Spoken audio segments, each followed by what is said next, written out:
a Pokemon game where you play as a Farfetch'd. A game that lets you experience a Pokemon's point of view. No catching Pokemons, no gyms, no trainers, just plain old talking Pokemon who live in houses. So without further ado, let's jump right into Pokemon A Farfetch'd Story.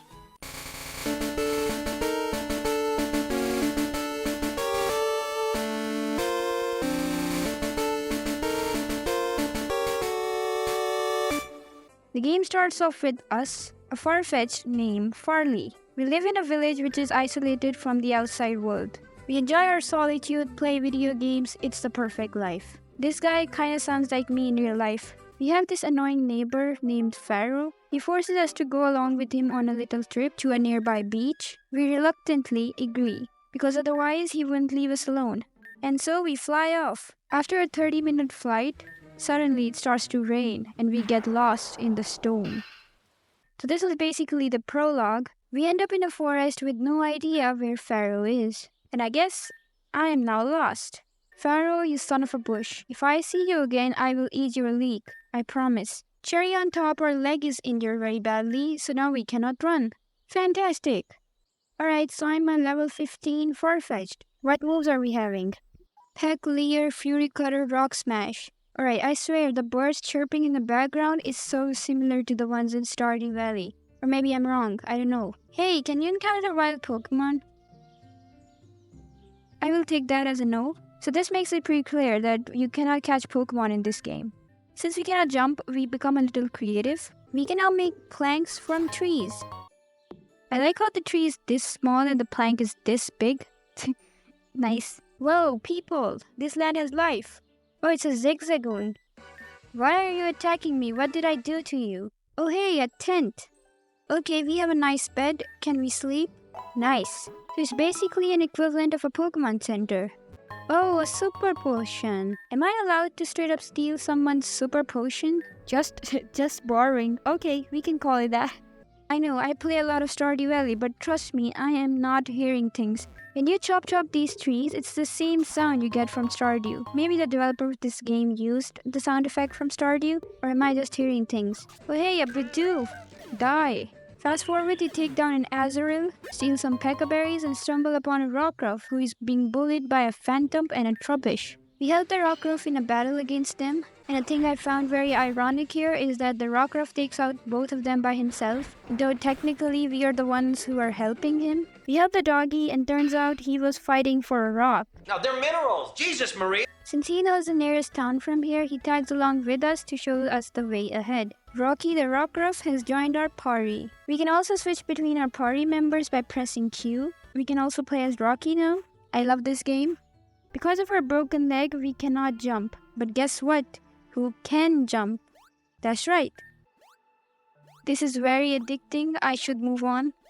We tell Rocky about the storm and how we got lost, and he explains that the storm we experienced earlier was because of the weather trio. These are the guys who control the weather of this region, the Alto region. A bit of exploring later, we reach the Greenleaf Village, the hometown of Rocky. I quickly heal myself at their rest spot, socialize with the locals there, ate an applin. They're meant to be eaten. And went to meet the chief of this village, Shelby the Shaman. She's not in her real form right now because she lost her Gracidia during the storm.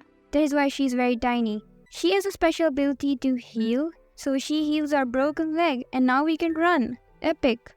Amongst all this, we hear some people calling the chief outside. Outside, there's extreme sunlight everywhere. Shelby explains that the weather trio is not happy with them because they stopped offering them food. So as a punishment, they're causing havoc by messing up the weather of this region. The residents of Greenleaf demand Shelby to stop this nonsense because this is causing a lot of problems for them. So it is decided that Shelby, along with us and Rocky, should travel to the summit of Mount Alto, which is actually the home of Weather Trio, to try and settle things with them and convince them to stop messing with the weather of Alto region. Shelby the Shaman joins our party and she has the ability to heal everybody. So in other words, she is basically a walking Pokemon Center. We make our way to the Perianth Forest and gosh, this game is beautiful. I just love this cozy village vibe, the birds chirping in the background and the calm music. We take on some Pokemon leveling up along the way, and amongst all this, we come across a painter, Sir Smithson Revington Joseph III. He paints amazing portraits. You even got the expression right.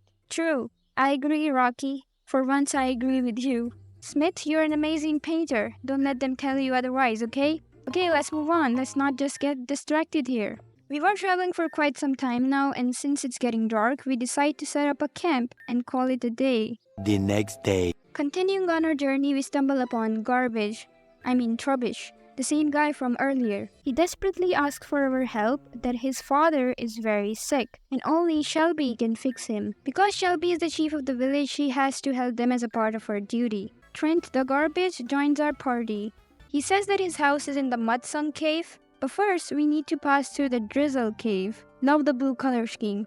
Amazing. We navigate through the cave looking for the exit and stumble upon a trio of Cramorants. Trent explains that these guys love to play games, and the only way we can exit this cave is by playing along.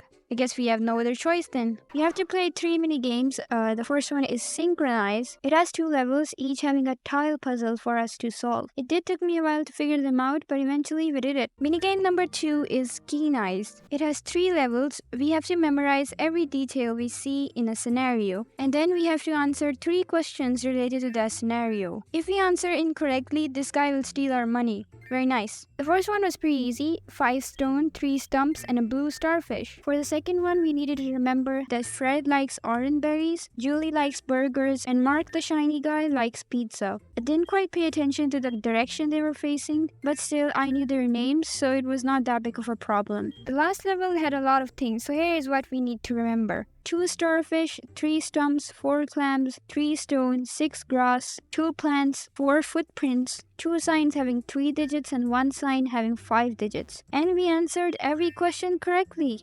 Nice. Our third and final minigame was Quick Feet. We basically had to solve a maze in 1 minute, and that does it. We can finally exit the Drizzle Cave. Even though these minigames were a bit of a distraction, but still, I had a lot of fun. We reached the Mudsunk Cave, the hometown of Garbage. As we reach his house, Trent begins to behave differently. Yes, it was a trap. Trent, you garbage. That is why I have trust issues. We indulge in an argument which ultimately leads to a battle. Farley is able to take out the Phantom, Rocky takes out the trash, and finally Shelby's lead seed ends Garbodor. We say goodbye to the Mudsunk Cave, and while making our way to the exit, we come across a Breakzin. Her name is Bree, and she's pretty mad because of the weather trio. The snow at her village is slowly melting because of Growdown, which is forcing the Pokemon to stay inside their houses. Since she hits the weather trio, we hit the weather trio. We ask her to join our party because we have the same agenda. Bree the Breakzin has joined our party. Alright, now we have a fire type. She has the ability to light up campfires. I don't know, maybe we need it somewhere in the game. We finally reach the Alara Village, and because of a heavy storm, we decide to stay at the rest spot for the night. This place also has a nice diner, so after munching on some slowpoke tail burgers, we meet a new guy named Carl. He tells us how he lost his girlfriend on Mount Alto during the storm, so he needs to go and look for her. Even though it's been days since the storm, he never went back for his girlfriend. You are a good guy, Carl. He insists on tagging along with us, but not to fight the weather trio, but look for his girlfriend. Carl the Crocorock has joined our party. His ability is to push boulders, so in other words, we now have HM strength. As the sun came out, we continued our journey to Mount Alto. Our next stop was the Wintree Caverns. It consists of 3 floors, each floor having tons of ice puzzles. And if you know me, you know that I suck at ice puzzles. So after wasting a couple of hours of my life, I'm never gonna get back.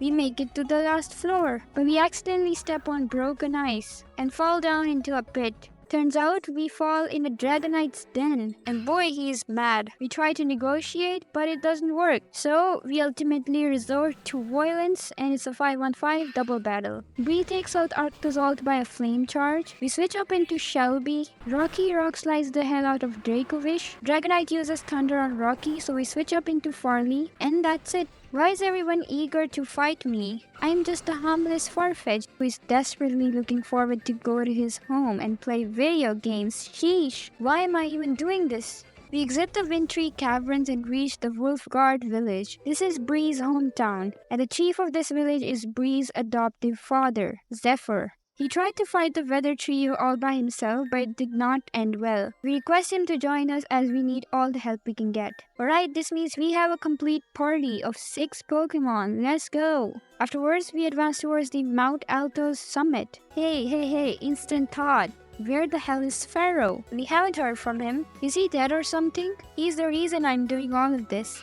Wait, why am I doing all of this? The game legit lives up to its name.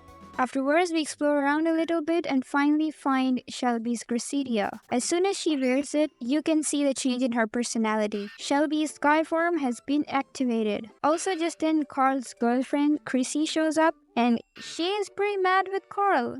She breaks up with him. Smart girl. Even though initially Carl showed zero interest in fighting the weather trio, but now he decides to stick around to help us. We reached the upper area of Mount Alto and it has lava. We had to do this puzzle twice because I am an idiot. No! A couple of more puzzles later, we reached the gate. Team Farley versus the gatekeepers. 1 down, 2 down, 3 down, 4 down. And the gates are open. We climbed the summit and here we are. Come out, weather trio, I'm not afraid. Kyogre, Groudon, Rayquaza. No offering, no peace. Well, that is straight up greedy, Kyogre. Alright, bring it on. Team Farley versus the Weather Trio. Wait, are we having a triple battle? This is so cool. Rocky has fallen, I repeat, Rocky has fallen. It's okay though, cause Kyogre is down too. Oh my god, there goes Carl. Okay. Now I'm panicking. Alright, Leaf Storm. This will do it for Groudon. Come down, Rayquaza. Quit flying, you coward. Oh, Farley's gone. Wait, he survived. Such a Chad. That's it, we did it. Take that, weather trio. Yeah, you better run. And with that, peace and harmony is restored in the Alto region. In the ending, Rocky thanks us for saving him in Greenleaf Waters because otherwise all of this would have never happened. So as a gift, he gives us the same rock he was protecting from garbage in Greenleaf Waters. And that's it, such a fun and wholesome game, having a rather far-fetched story. Am I right? Huge shout out to Kenny, the developer of this game, who happens to be a Lotad. I hope you enjoyed this video. Hit that like button, subscribe to the channel. I'll see you in the next one. Bye.